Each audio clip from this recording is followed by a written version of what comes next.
camera. No, that's me. Let's go. Do it up. No, you must do the show. I got it. Turn the light on. Turn the light on. You know, my first time in the big easy city, I heard about this lady who lived up on the hill by the railroad tracks. And they call her the Hoochie Coochie. They tell me that she's got that magic. Oh boy. What was that? Oh my. So, if I was a carpenter and you were a lady, would you marry me anyway? Would you have my baby? They don't make songs like that no more. Love that song. Talking about dynamic dudes, look who's back over here again. Carol Mack Wilson. Give her a big hand, everybody.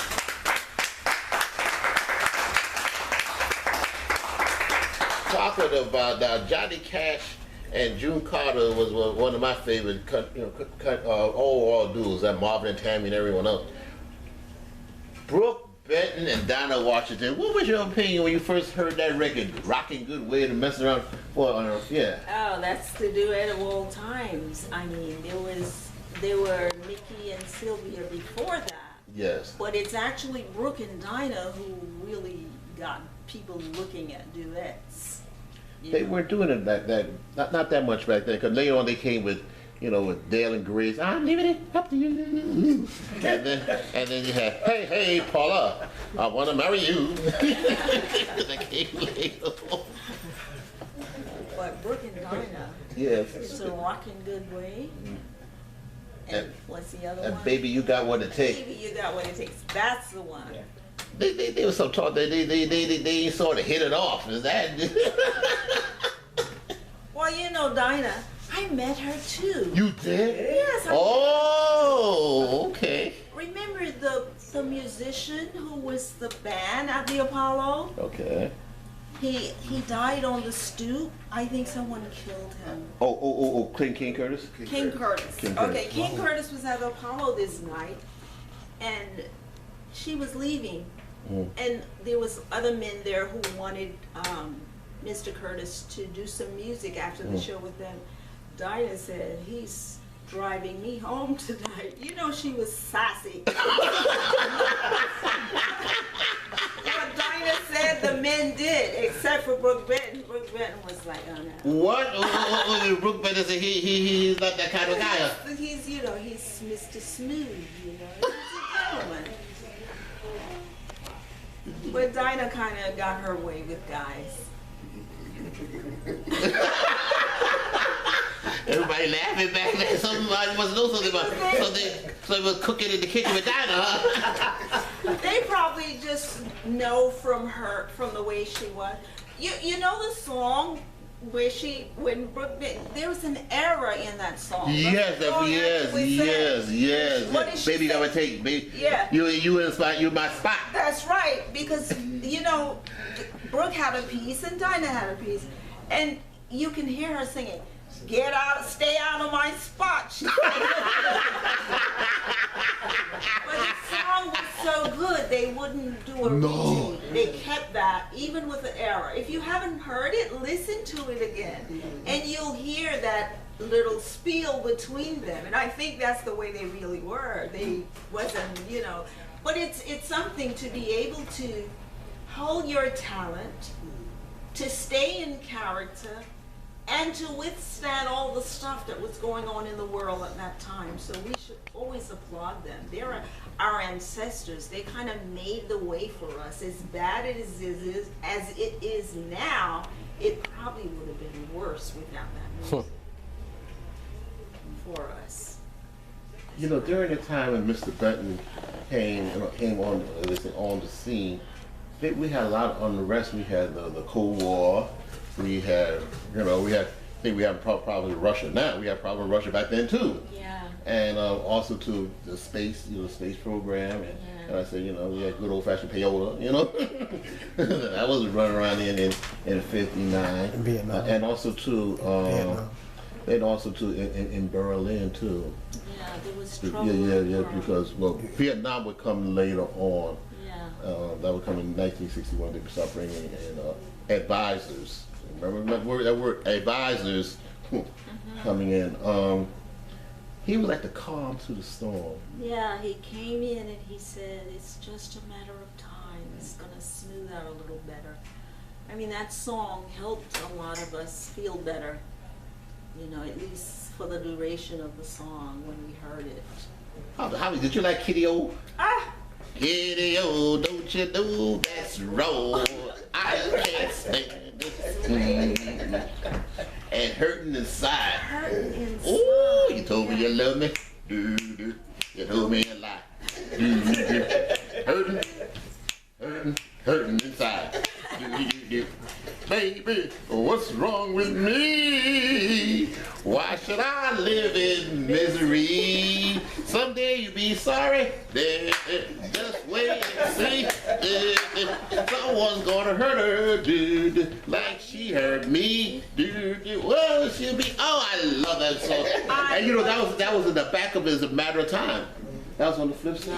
Yes. I remember my parents had a 45 at home, and I used to play. I said, "Oh, that's nice. That's a nice one." We turned this flip side. I was. Oh, and you know, I love to. A friend of mine she loves oldies, and every time I talk to her, I said, "Give me another oldie on the computer." And then I said, "Now the only way I could go to sleep if you play Revenge." You love Revenge? Revenge. Yeah. Oh, remember that one? Remember that one, Billy? Revenge. Revenge. That's what. That all you want? What? Oh! Well, you've had your revenge, so come back to my heart.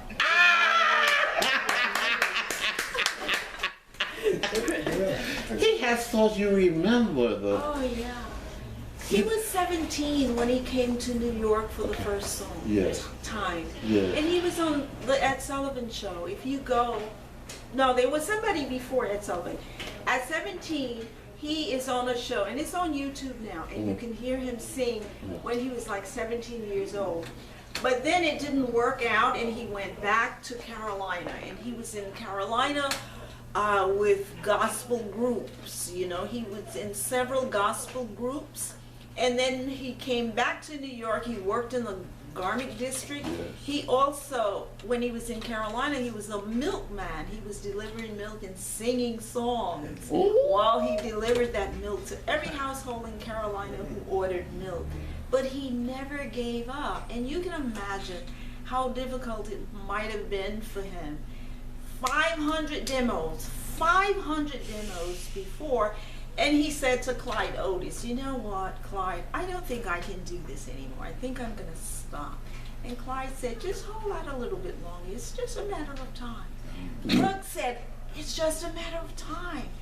That's a great title for a song. And he wrote it, and that's the one that kind of propelled him. People started paying attention to him.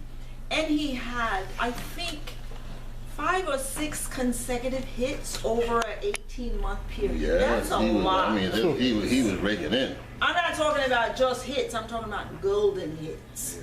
So over a short period of time, he logged more great hits than most people.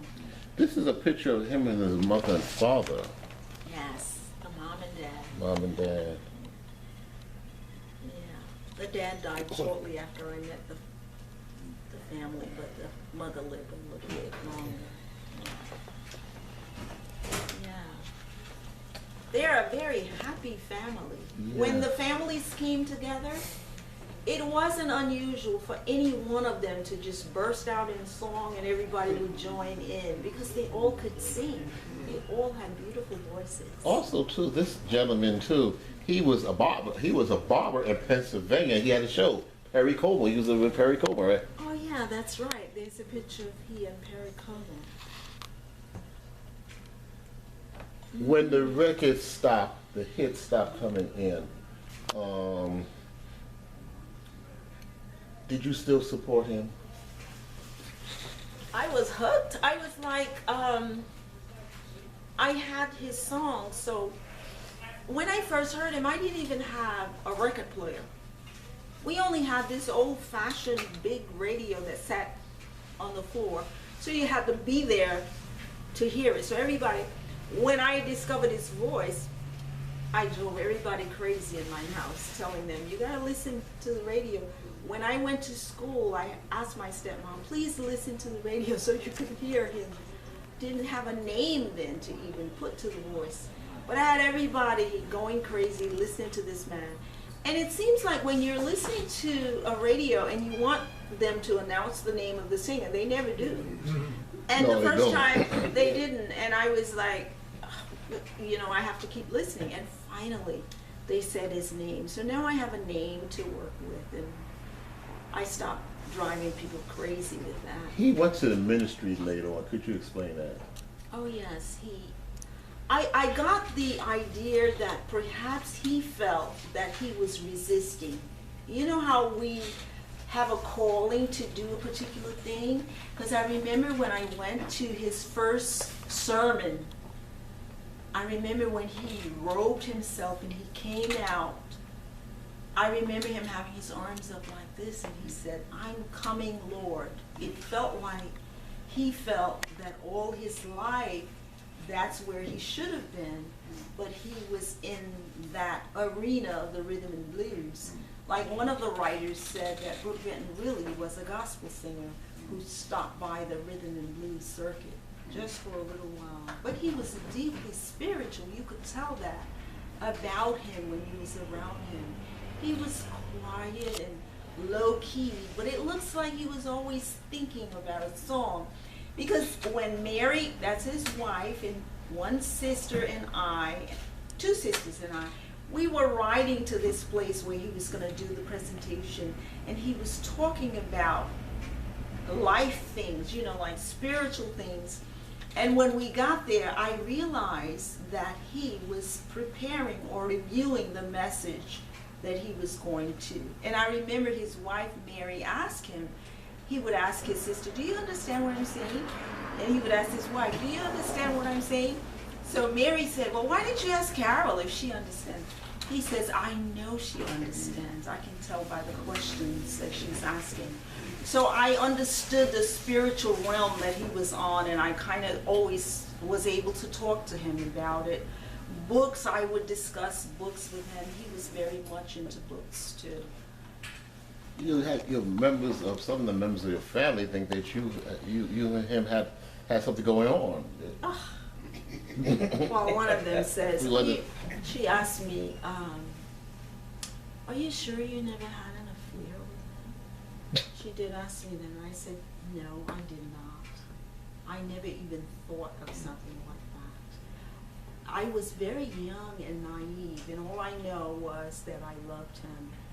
And it's not man, woman, love. It was even bigger than me. And it was a long time ago. And I even questioned myself when I said, when I got ready to write this, I was saying, would anybody want to read this? And then I realized it's really not about him. It's about the importance and the significance of words that you say. That's why we have to be careful with the words that we use, the things that we say, because those things will certainly unfold in your life. We're going to one last question I want to ask you. Did you enjoy? Yeah.